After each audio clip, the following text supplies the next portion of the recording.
we're delighted tonight to have Michele Acuto, who's the Professor in Urban Politics at the University of Melbourne, amongst other titles.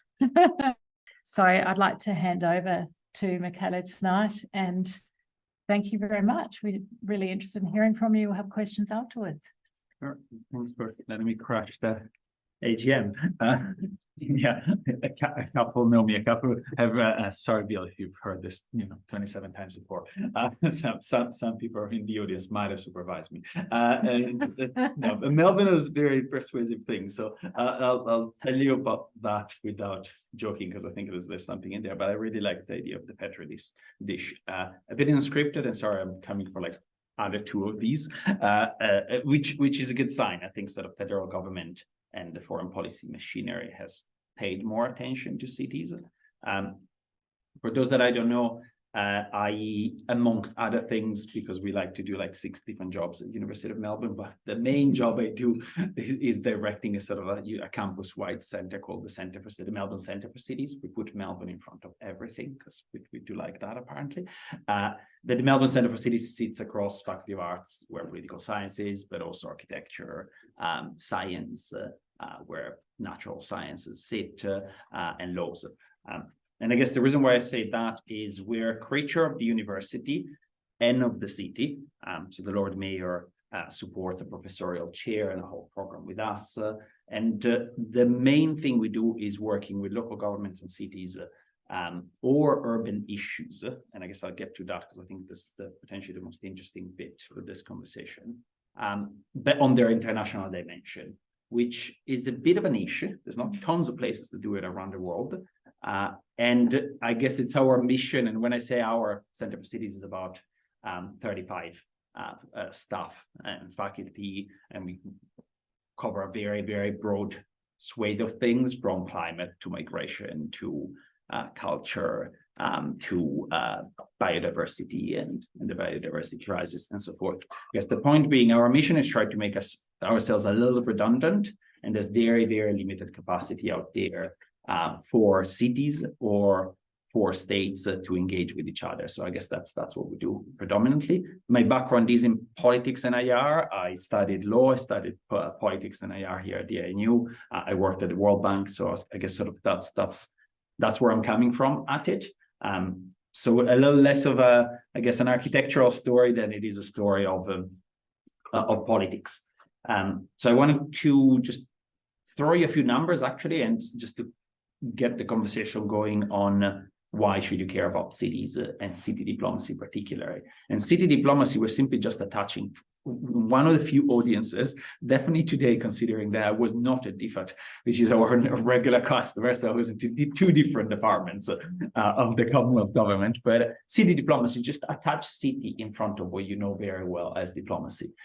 It's a big assumption that brings in big controversy and sort of structural problems at times when we invoke that, and not least sort of here in Canberra, in terms of not just Commonwealth, but state government as well, but effectively just the formal external relations of representatives of cities, of entities. We don't call them ambassadors. At times we call them Lord Mayors. At times we call them directors of international affairs. But if we presume that cities in some format have a political organization, local government, metropolitan government, regional government, variations thereof, if we presume that political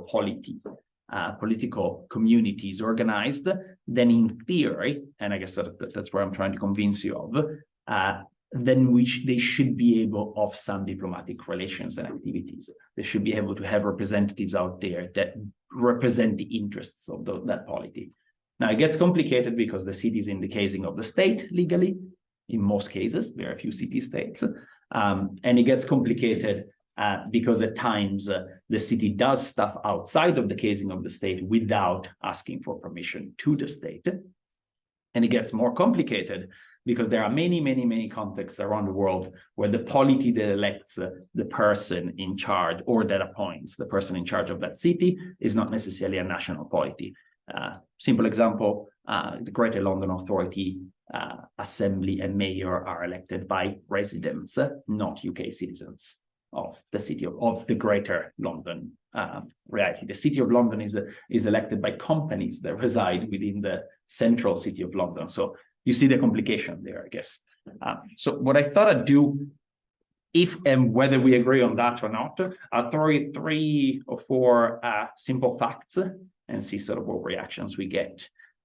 City diplomacy is not a small niche area, and it isn't just mayors out there getting canapes with each other and sort of going to grand summits or giving each other some awards. It's sister city relations, which some of you might know about. It sounds a bit at times tokenistic. It's at the entry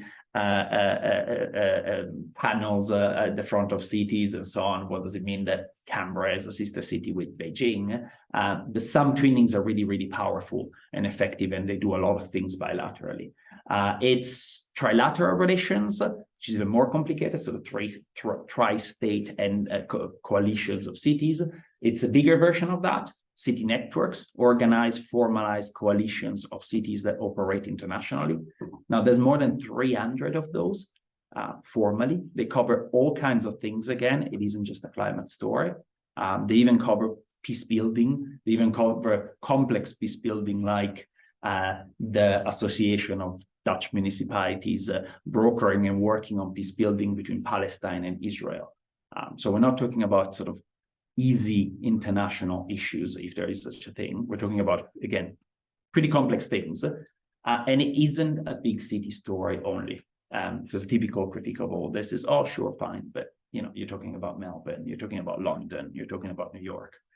If you take the aggregate membership of those 300, and 300 is a conservative estimate, international city networks, there's more than 10,000 local authorities formally involved in doing this sort of stuff, which means there's tons of cities, which means there's cities you probably have never heard of, which means it's probably not just cities, it's towns and villages. And it also means that probably in many cases also it's multiple authorities within the same city. Again, going to a London example, the Greater London Authority is a member of a number of networks, but the city of Camden, which is a borough of the Greater London Authority, is also a member of networks. So there's an interesting sort of casing of a city within a city that we don't have.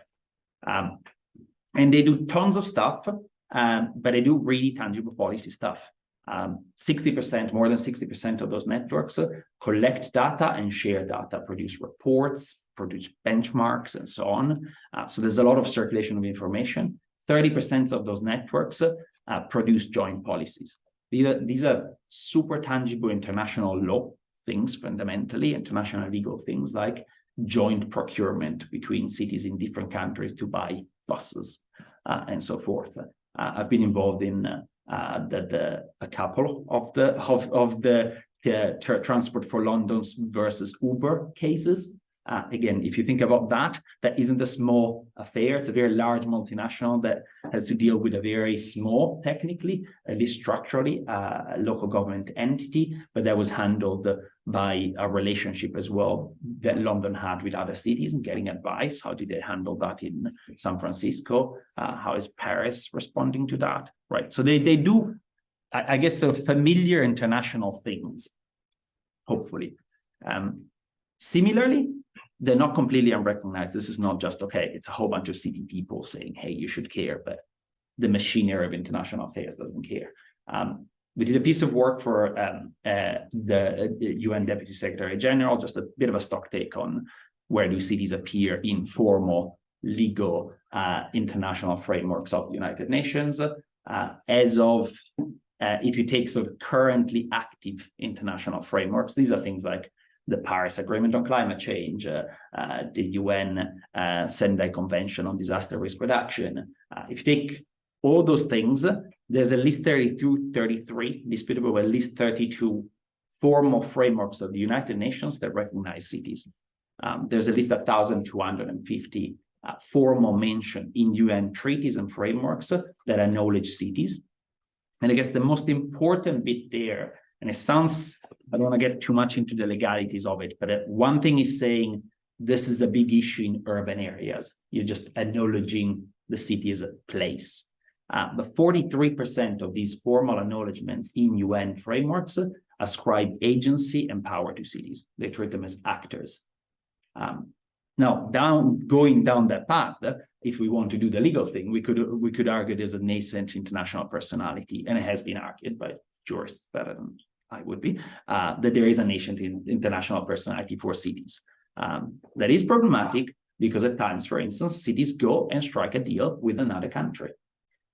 So it's a city and a country doing a deal. It's a city trying to negotiate and handle a foreign entity. And how do you deal with that?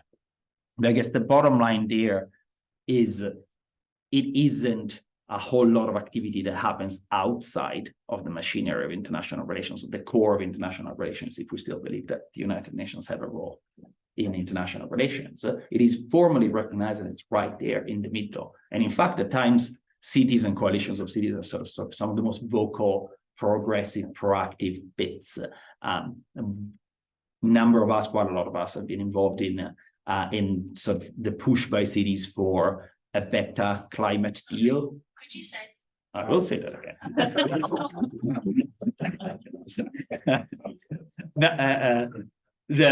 I guess sort of I was going to go in French there. For instance, the advocacy by cities and groups of cities like the C40 Climate Leadership Group to have not just cities included in the Paris Agreement on Climate Change, but to have a more progressive Paris Agreement on Climate Change. The amount of money, lobbying, effort that goes on to that, the establishment of a UN Special Rapporteur for cities and climate change, all those things matter. Now, problematically, at times, lots of this, and this has been happening at least since the 90s, but arguably there's been city networks as longer, in fact, longer than countries have been. The phrase city diplomacy is not a new phrase. There's a bit of a squabble as to whether the Italian, as half Italian, I would argue the Italians, but the Italians, the French, or the Chinese invented it. But just read any book you want on Florence or Venice. We have Bill giving me books about it, but it's a long, long story. And in fact, if you then translate it into cities, or better, township external relations, well, that's an even longer story in Chinese history of it. And in fact, there are hundreds of Chinese PhD graduates in politics and international relations that have written pieces on city diplomacy. It's just the problem here is we tend to read English. There's probably, there is maybe not in the hundreds, but in the 50s of Spanish PhDs in this. So I guess we're the ones that have to play catch up. It is a new.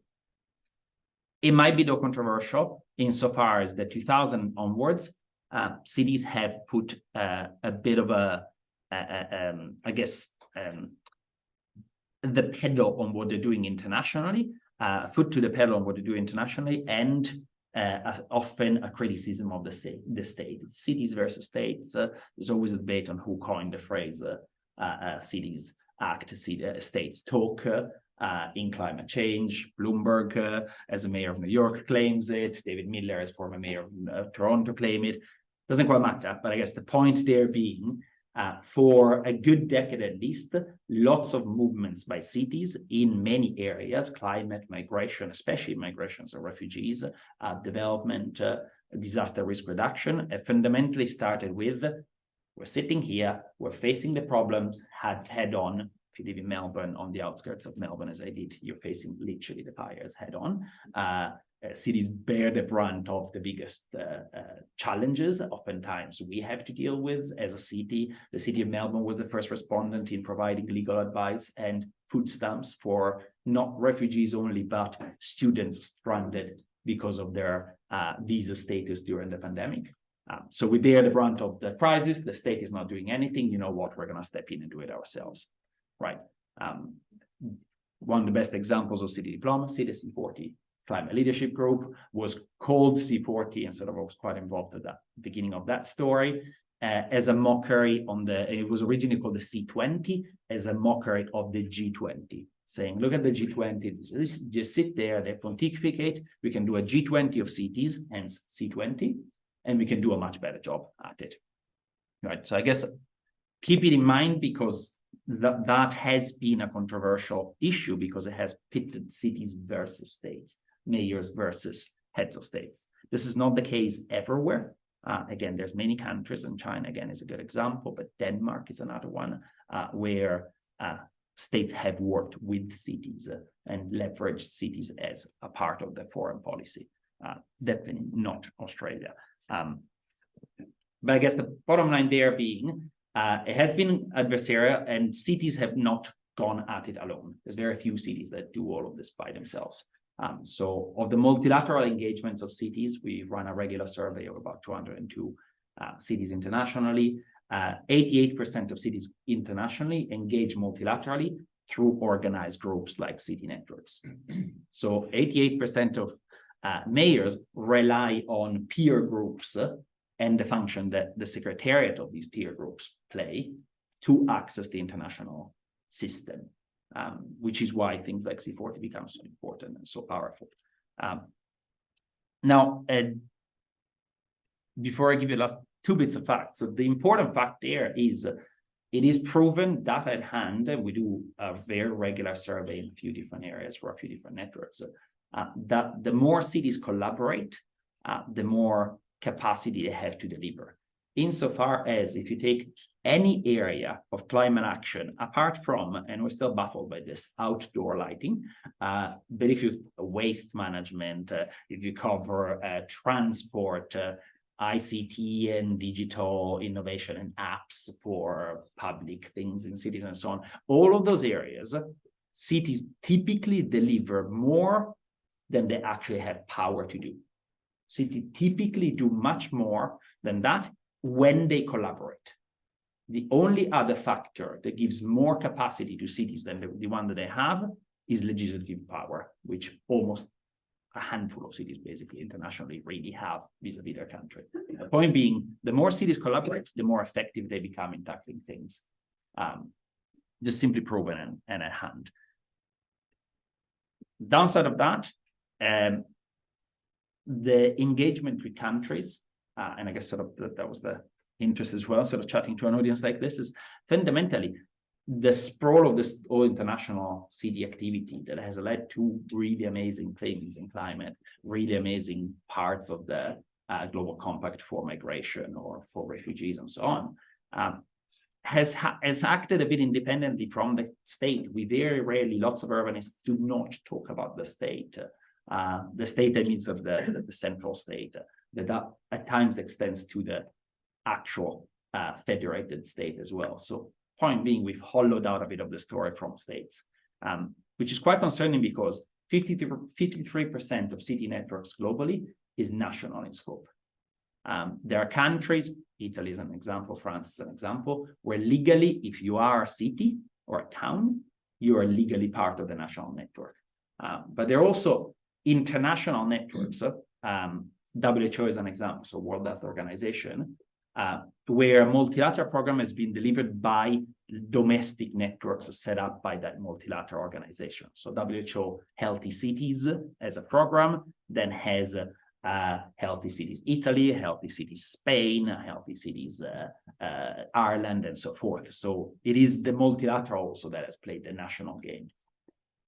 But very rarely those networks have any legal structured engagement with the central federal government, with sort of reforms that were put in place in this country during COVID. Fundamentally, we don't have a pathway for cities to speak directly to the central government in Canberra. That is very common, actually. 62% of countries do not have a dedicated urban agency. So 62% of countries globally simply don't have a ministry, a unit, even a task force at that point we counted, anything within the national system that allows them to talk and engage with cities. So cities get treated as a part of infrastructure, as a part of the health system. Is not a city system, so it gets dealt with by the Ministry of Health and so forth. 91% of countries do not have a city's entity, be that an appointee, an office, or some form of ad hoc setup in their foreign ministry that deals with cities. That's 91% of countries don't have any capacity in their foreign ministries, some of which are humongous, like France, like Switzerland, like the United Kingdom. They don't have anything in that system. In fact, the United Kingdom is one of the few ones that does. It has a person, which is not much if you think about it. But you simply don't have the urban capacity in the foreign policy system either. In fact, to that meter, actually, the United Nations is doing much better. Most UN agencies, apart from the dedicated UN agency, which is not a dedicated UN agency for cities technically, it's for human settlements, slightly different. But UN Habitat aside, most UN agencies have some kind of cities office, right? The countries don't. There's some light at the end of the tunnel, and a good example is, for instance, the United States at the moment. The United States has, in Melbourne, we've been quite involved in that advocacy and that advice and so forth. In the original advocacy in the previous administration, if you believe it or not, and then in the current administration of the United States, in setting up an office within the State Department that deals with cities.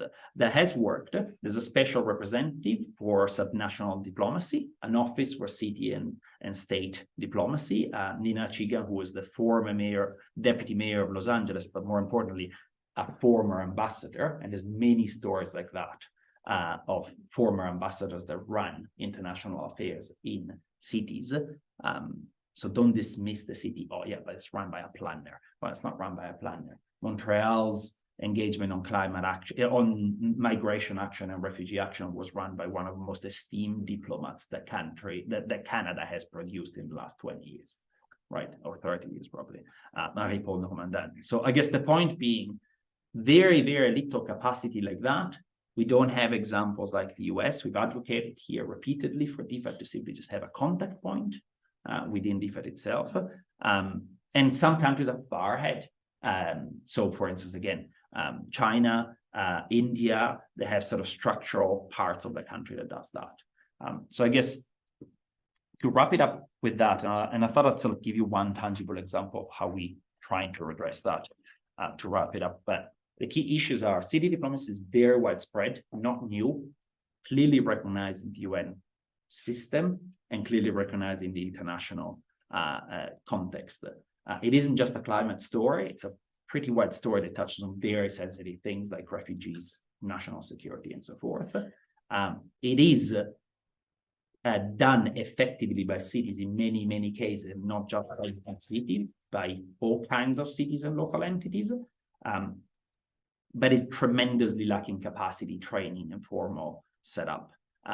One of the things we do with DFAT at the moment in Melbourne, we have a program funded by the National Foundations for Australia-China Relations. It's a bit of a mouthful, but it's a really lovely bit of DFAT that does a lot of work in trying to enhance the relationship between Australia and China. So something that we do with that is we take a joint court of Chinese cities officials and Australian cities officials, and we make them work together to learn city diplomacy. So they learn negotiation, they learn about the UN system and so on, and to apply it to climate action. Now it sounds sort of all nice words, but it's very tangible things. So we've had, for instance, as a result of that, the creation of a growing partnership between the city of Guangzhou and the city of Melbourne on cooling and fighting heating that kills millions and millions of people in those cities in each decade. So we're talking millions of deaths potentially avoided. And we've had one-on-one, very practical exchanges between realities like Shanghai, like Tianjin, and entities like the city of Onkaparinga, city of Cairns. So we're not, again, talking about the big capitals. The way we do that is that we get them together, they work together through problems, they work together through different languages, and then they physically get together in one place. We've done it in Melbourne, we've done it in Hong Kong, so sensitive places as well. But the power of the city diplomacy there, and that's the last thing that I wanted to flag, is that then the whole conversation almost always translates into a very simple, applicable bit. So you find a delegate from Tianjin, sure, discussing things like the reform of the United Nations and where are we going, or why is G7 now having an urban ministers meeting, not just a finance ministers meeting. But also they're applying it very practically and exchanging information about how to do a local carbon market, or how to retrofit their bins. And it becomes a very simple and tangible things, but it becomes a thing that hopefully you'll take out your bins on Tuesdays or Wednesday or whenever you do. So it changes your life almost on a daily basis, potentially more effectively, more directly at times than ambassadors and foreign ministers, just simply is closer to the problem oftentimes. So I guess that's a nutshell there. It's not a whole good story, but it's a general encouragement to give cities a chance, and there are some positives in there, even in the country here. But there's a lot of work to do on capacity. So I guess I'll stop there. Yeah, no, thank you. That's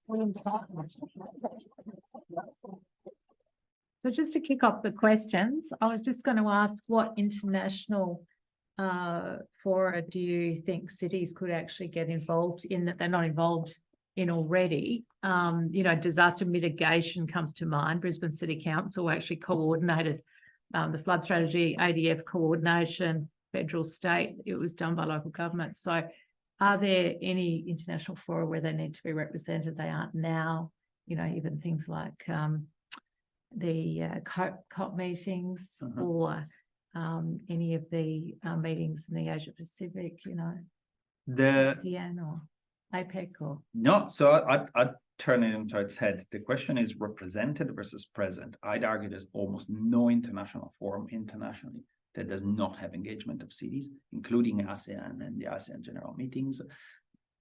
Disaster risk reduction, absolutely. Making city resilient 2030. So that's a UNISDR program. Cities were far more proactive and active at the Sendai framework than most states. In fact, there were more cities from states than states themselves. So I guess the point being, they're there. Actually, they tend to be there oftentimes more often than their own country. There's many issues where we've had CEDAW, the Convention on the Against Discrimination on Women, has seen some cities there present and implementing, San Francisco, when their own country, United States, wouldn't turn up. I guess the question in the question, though, is a question of representation. Climate being a perfect example. Cities have progressively been there in larger and larger number and larger investments, but they can't sit at a table. So there's few countries that have figured out the system and now use cities as a proxy, either as a track 1.5 or track 2 type diplomacy. But in some cases, cities get sent as sort of track 1 representatives as well, but they don't have a status, right? And oftentimes they don't know about the status. So many times we've had a conversation with a mayor at any one of these forums saying, no, look, you cannot really put your hand up and intervene at the General Assembly. It doesn't really work like that. There's a seat, and then you laugh about it and you go, oh, but yes, but I went through 3 degrees in international law and diplomacy. A Lord Mayor might be just a business owner that has dealt with waste for the whole life, right? So the knowledge and understanding as well, those contexts and what does it mean to go to COP. The biggest thing we're doing at the moment for COP, we're trying to get, we'd see 40,000 mayors there, but we're trying to explain them what does it mean to get accreditations and why is there a blue zone and a green zone and a yellow zone and what do zones and passes mean, which is easy because then you explain it as concerts, but it's right. Understanding the international is the complicated part, I think. Questions? Hey. Thanks very much, Michele. It's very, very interesting. But I've just got a question about what you might be advising city leaders here in Canberra about promoting promoting Canberra overseas. We don't have the heft of Melbourne, London, or Shanghai. You might argue we're a smart city. Should we be going it alone in talking to other cities, or do we need to work with other cities and in that sort of collaborative way that you're suggesting? Yeah. And well, I presume this is recorded, but I would literally just this morning with the leaders here in Canberra or the ACT. I wouldn't dismiss the fact that actually Canberra is really out there and really effective on some of these things, down to probably the best example, personal opinion, not University of Melbourne or Lord Mayor of Melbourne opinion. I would argue it's the best example of public diplomacy by a city in the country. Clear, targeted, effective, with clear specialisms. The advantage that it tends to take a more progressive, radical at times position on issues than many of the other cities. That might be a bit more middle of the road or conservative. and some clear areas of specialism. I think that what we're advising them is obviously building capacity, but I've had absolutely stellar folks, for instance, through the DFAT program that we do, Jacinta Heavens, that runs the climate and energy team here, does a really stellar job. The one thing that Canberra can do that nothing else in the country can do, that is really unique, and there's about 5 cities in the world that can do that, is playing city-state. And playing city-state is such a powerful thing that Singapore has done so well in some cases. Oh, so I'm a city. I can't really possibly say anything about it. Or, well, I'm a state, so I'm not going to just sit here as a city. I can get in and raise my hand at the UN assemblies. I think Canberra can play better ACT and be more effective at it, and it'd be an enormous national asset. But we say this to them regularly. Yeah, Melissa. Melissa Hey, from yes, of Tyler. course. Very nice to meet you in Person. World of Yeah, so I love everything you're saying about why we should take the diplomacy very seriously. I feel like I have to poke a little bit on one thing, which is the relationship with DFAT, and you said there's a contact point. I'm wondering, is that the person who administers the Foreign Relations Act? In which case, is it essentially negative? Is that because of, I'm going to say here, terrible bit of legislation, the Foreign Relations Act, which treats city diplomacy as a risk to be managed and to be completely controlled by the federal government? Is that really your only contact? And can I ask, are there other places in the world that have legislation like this, which are so punitive towards the city diplomacy benefits? Yeah, no, I think you're poking exactly in the right place. And I can send you back to, luckily on Zoom, Senate Foreign Relations Committee, where myself and a colleague, PhD student of ours, bravely stood virtually in front of very friendly and engaged people like Senator Abbott's and Senator Fioravanti-Wells that were waving that exactly. Unfortunately, it's not there's many other places. The United States is luckily now reversing that kind of approach, but it was a bit more nuanced. The United Kingdom has had exactly that, but it has not enacted it, which, you know, in a legal sense, if it's in the back, it can always be used, right? So I don't care if a piece of legislation is dormant, if it's actually legal and enforced, it's actually legal and enforced. Huge problems with it because it is negative. And it can be turned into positive. So the point of the United States is not mute in the sense of saying it still is important, personal opinion, that states are in some degree of control. You don't want all bits of your national system to randomly go in random directions. What we're arguing is for exchange of information. Right? You want something like the Office of National Diplomacy in the US, so that at least there's a degree of shared intelligence, right?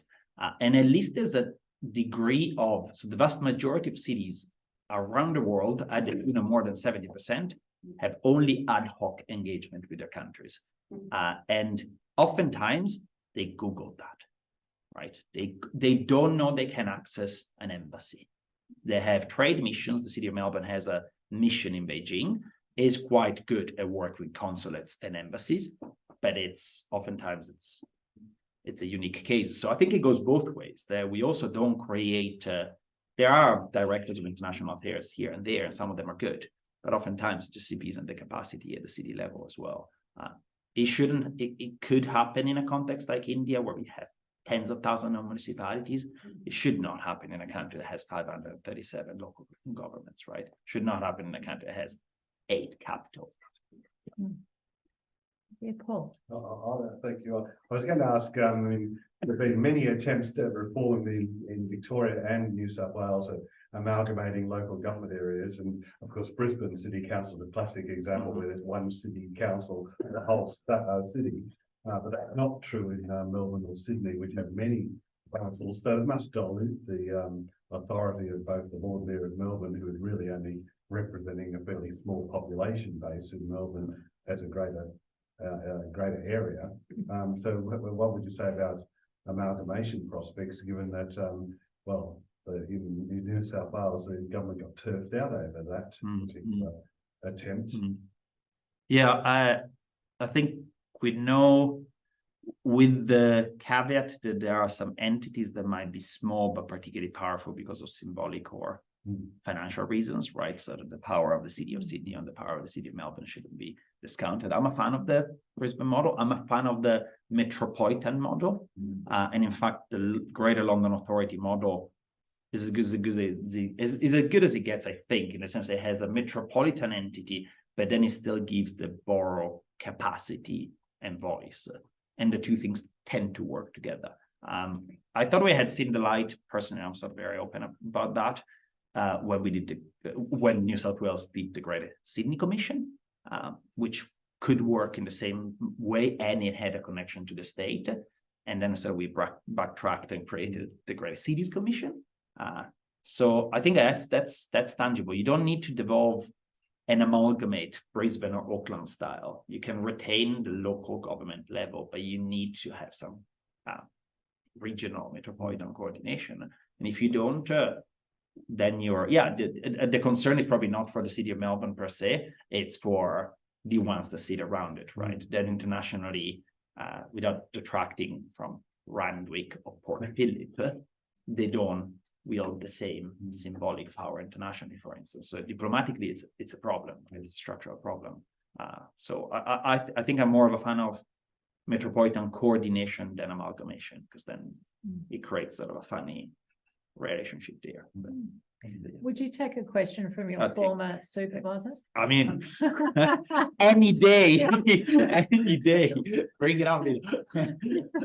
Thanks, Vicky. I was wondering if you could say a little bit about what kind of attributes of cities take them out of the kind of rut into the sphere where they can actually be placed. Because as I understand it, there are over 70 cities in Australia legally, and a lot of those would not be active in the international sphere. What kind of features, attributes, characteristics make the difference in terms of their ability to function in wider swathes of affairs? I think it would have to be an answer on a mix of individuals, at times just really powerful placing of an individual that is invested of a role that might be a very menial city, I don't want to call them menial, but like standard city role, like a chief planner, but a chief planner, tangible example, Rob Adams, that is just retiring as chief architect of the city of Melbourne, South African, really international experience, really well versed in the World Economic Forum. By default, Rob defaults to that international system, right? So there's a personal element there, similar to countries, right, where you just appoint the right secretary for X, and it really works. In some cases, particular specialisms or relationships. So say cities that, for instance, have a very large engagement with waste management would be very well versed with international logistics and the politics of that. In 2019, we went to a national spiral of disaster because China tinkered slightly with the Blue Sword policy and decided not to take some of our garbage, to be frank, right, or recycling to be more precise. But some cities were better placed than others and were on the front foot because they were used to dealing with contracting on waste, and 75% of waste is managed by one company based in Paris, right? So I think proximity to global processes and understanding of it puts some cities really on the front foot. Then some personalities, and at times just the peer pressure. So at times it might be part of networks because, the mayor just needed to join something. And then it turns out that you're really involved in this. The UN ODC, so the drug office of the UN, has a program of safer cities. Half of the safer cities engaged in that were mildly to no engaged. But as drugs and trafficking became a really big issue over the last sort of 10, 12 years for local authorities, there's a really big push. So peer pressure, the friends that you have, right? Simply the friends that you have. At times, it's just a purely someone signed up for this, but at times it is, I know that I have the same problem in Manchester. I'm going to pick up the phone and call them, right? So that the peer element there is quite powerful. We've got a question over there. Thank you so much. I just was wondering, you mentioned earlier this idea of symbolic international power of cities. Are there many cases where the city plays a role in putting the country on the map? So one example that came to my mind was Tallinn in Estonia, where Tallinn is this like incredible proponent of smart cities and digital transformation. And for some people who might not think about Estonia, they're suddenly thinking about the country. Do you find that happening in certain cases? Yeah, luckily, and defaulting back to the case study, Tallinn is a brilliant example actually of how the country figured out that going with the city first on the international stage is better. So the Estonian country push for smart digitalization, really powerful, figured out that there's a big trend and push internationally for smart cities and worked with the city like that, right? So that's why I'm talking about countries being urban literate and urban savvy, because in that case, you don't see the country up front, you see the city, and then you see the country after, and that has a trickle-down benefits to other cities. There's still a good number of examples of countries that don't have an adversarial relationship. But if you want sort of like the basket case, it has to be international summits, bidding, and the Olympics, right? But it doesn't have to be the sporting ones if we want to go that way. And I'd say, for instance, let's pay attention in the next 2 to 3 years on where and how, without disclosing any information that we might have or not, Penny Wong and the Foreign Ministry will choose to bid for the COP climate talks to be situated in Australia. Are we going with Brisbane because it's the large one? Are we going with Hobart because it's the Pacific one? Are we going with Adelaide? Is it a mixture of it? We're getting better at that, but there are some other countries where that's been outstanding, and there's been some other countries where cities have been volunteered without the city wanting to be part of that, right? Which is even worse. But I'd say if you want to look at some countries, look at Canada, look at China, and probably alternate fortunes, a little bit of South Africa, but good days and bad days. Actually, Chile, Canada is what I would pick in that bucket. Jackson. Thank you for your talk today.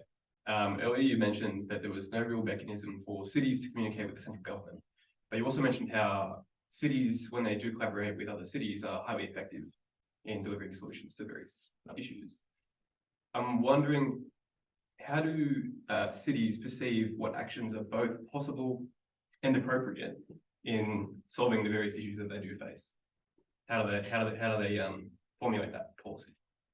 I think either they do it ad hoc, again, because there's some capacity domestically within a city where they either have the right person or the right institution that tells them that that's really working. Option not so great 1. Option definitely not great 2. They contract it out. The reliance on consultants is shockingly bad and problematic. You receive PDFs rather than data, so you have to pay again next time around. I think a good example where that happens, again, it's when the cities do so as groups or as coalitions, and they realize that they're in the same position as others. They go, oh, that's worked for me. Has it worked for you? Yes, worked for you. Wait, how many of us has this worked for? And you realize there's a sort of critical mass internationally or domestically. So I think those are the cases where it's the work that the Global Covenant of Mayors is doing on energy and on climate, where they just simply get cities together to have that conversation and realize that they're doing things the right way, or that with slight tinkering, they can all get roughly on par with each other. Or the downside of that a bunch of them are being duped by, for instance, a multinational, and someone else is really getting a better price or a better deal, right? But it's that level. There is a real strong power on not making city diplomacy national diplomacy, that cutting across often just simply gives you another layer of information, right, about what's happening. Good question. Any questions on that? Okay. Any other questions out here, Phil? Are there any cities that you know of that are actually talking about the fact that the cities are too big in terms of sustainability for food, water, waste disposal, traffic congestion, and whether they're actually doing anything about it. Are they sustainable, some of these large mega cities? Yeah, I'd say that with the potential exception of some Chinese large mega cities, so 10 million and above, the vast majority of cities that, not even in the mega city bucket, the vast majority of cities above 1 million are all talking about it. In terms of sprawl of problems of housing, problems of sustainability, problems of commuting, problems of logistics, problems, tons of them. First year undergraduate in planning, urban design, and variation thereof will probably tell you that. Right, so great that we're now talking about it at a national scale and we're discussing housing. But that's been a reality for urban, even at the international scale.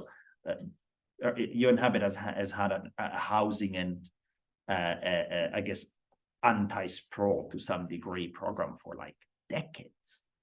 Right? So the frightening bit is we know what the problems are and they're talking about it. So at times it's just a question of being heard and the money going in the right places. But yeah, sprawl is an enormously problematic element. But just following on from that, do you know of discussions going on between city administrators and government personnel in countries where there is a looming collapse in the size of the population, countries like Japan, Italy, Hungary, where presumably there are potential ramifications for the way in which cities might function in areas that are increasingly being abandoned?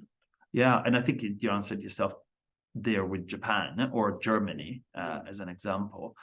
One of the other sort of biggest trends at the moment in sort of urban planning and urban development circles is that problem needs to be tackled not by building more, but by retrofitting, right? Because by building more for an aging population that might need better transport and so forth, you're also embodying even more carbon emissions. So by servicing an aging population, you're screwing up, pardon the French, the next generation over, right? So retrofit is a major issue. One of the best examples of how that debate is well ingrained is, I'm sure some of you have come across conspiracy theories about the 15-minute city or the 20-minute city. And that was one of those reactions in saying building more directly accessible cities that work for aging populations and kids services everything else in the middle, right? Japan great at it, but enormous structural problems because retrofitting Japan is a mess. Germany, but they're sprawled out. UK, yeah, it's a bit of a growingly large debate. I really like when it gets put together with retrofitting the city for kids and youth at the same time. We've predominantly planned cities for this, right? Middle-aged white men, potentially with a family. So you're not really planning for the other two key critical segments of it. But yeah, it's going to be a real big one. And the issue being every large crisis that we're going through, COVID, heat waves and so forth, really hit those two segments of the population, aging and youth. And the mortality rates are shocking because of quality of housing, for instance, right? Heath, Oh, no. are you okay? Any other questions there? Ian, yeah. You touched on it very briefly, but can you go more into the politics of Olympics or Commonwealth Games? Just to make it a random one. In 2 minutes. Less. But they're city-based, but are they realistic in future in terms of continuing to hold them? Because everybody wants to outdo the last person. There's got to be a limit to this. Yeah, look, it's I could go on forever, and I won't. But it has enormous symbolic power in the sense that almost everyone knows about the Olympics, or almost everyone knows about World Cup, insert name of sports and so on, Commonwealth Games, perhaps a little less. They're enormously costly. You have some real great examples. Turin changed itself from a version of Detroit. I'm from Turin, so I feel entitled to be able to say that version of Detroit to a really modern and vibrant place, courtesy of leveraging Olympic investments. But it's a unicorn at times in some of these cases. At times, cities or places get volunteered. I'm not going to go into the Victorian government announcement of the Commonwealth Games and how much consultation there was or not of entities like Geelong and Ballarat and so forth. But to me, one piece of work always stands out by a wonderful scholar at Clark Uni in the US called John Lowerman, that talks about statecraft by cities. And he studied Commonwealth Olympic Games bids. And he studied the failed ones, not the successful ones. The successful ones tend to get the money. The failed ones, you presume they don't get the money. Of the failed plans for Olympics in the last few decades, the vast majority actually built most of that infrastructure. What something like an Olympic, large event, the COP conferences, so on, do in cities, and again, sort of very well-known urban studies literature, it creates a growth coalition or a coalition of actors that might decide actually to continue down that path. Now, I don't believe that's going to happen with the Commonwealth Games because it's a complex of cities and a complex of regions. But there's many countries that have bid for an Olympic, did not get it, or cities that bid for an Olympic, didn't get it, and still went on to build lots of it. So the mechanics are quite important there because private sector realizes the viability of something, investment goes into certain things. The downside of that is the debt that a local entity can go into for an activity like that one. And infrastructure planning for conferences and large events is a 5 to 15 year window, right? So you might scramble to get something together for the Olympics, and then you have what urbanists call white elephants, just sitting in there and not used appropriately and so forth. So the biggest problem isn't so much building that is getting in debt, or building stuff that doesn't get used in the long term. If that makes sense. And what about the lasting impact of the pandemic? Do you see that as being really long term, that the cities are going to basically be slightly hollowed out in terms of businesses being closed and people working from home, being part of their local communities a lot more and moving into the country? So is that permanent or temporary? So there is very limited tangible information that is actually happening. As so patchy, there's areas where it's happened far more than anyone expected, areas where it's exactly the opposite, that I wouldn't sort of draw sums on the death of the city or the central city. I think that the problem is we focus on that kind of debate and we forget the structural transformations that something like a pandemic does on cities. Very tangible example, we started a one-day strike of the subway in London in a context that wasn't even the pandemic. The subway stopped for 24 hours. And in the range of 2 to 5 million people changed their commuting habits forever. Right. Wow. Urban dwellers adapt. So something like the pandemic that changes entirely how we use cities for a year and a half has likely had an enormously lasting impact on preferences, on usage of space, and so on. So sure, we can talk about hollowing out offices and the collapse of the cost of things in certain places and so on. But there are some habits that have fundamentally changed, the opinions about what a city is that fundamentally changed that we don't talk about, and are probably even more fundamental than that. Thank you. Thank you very much for such an excellent presentation. And I think you've really escalated the place of the city as being more front of mind. And it's an area that we really need to consider a lot more. So thank you for being a great ambassador and a passionate ambassador for our cities. Very much appreciated. Thank you. Thanks very much. Thanks.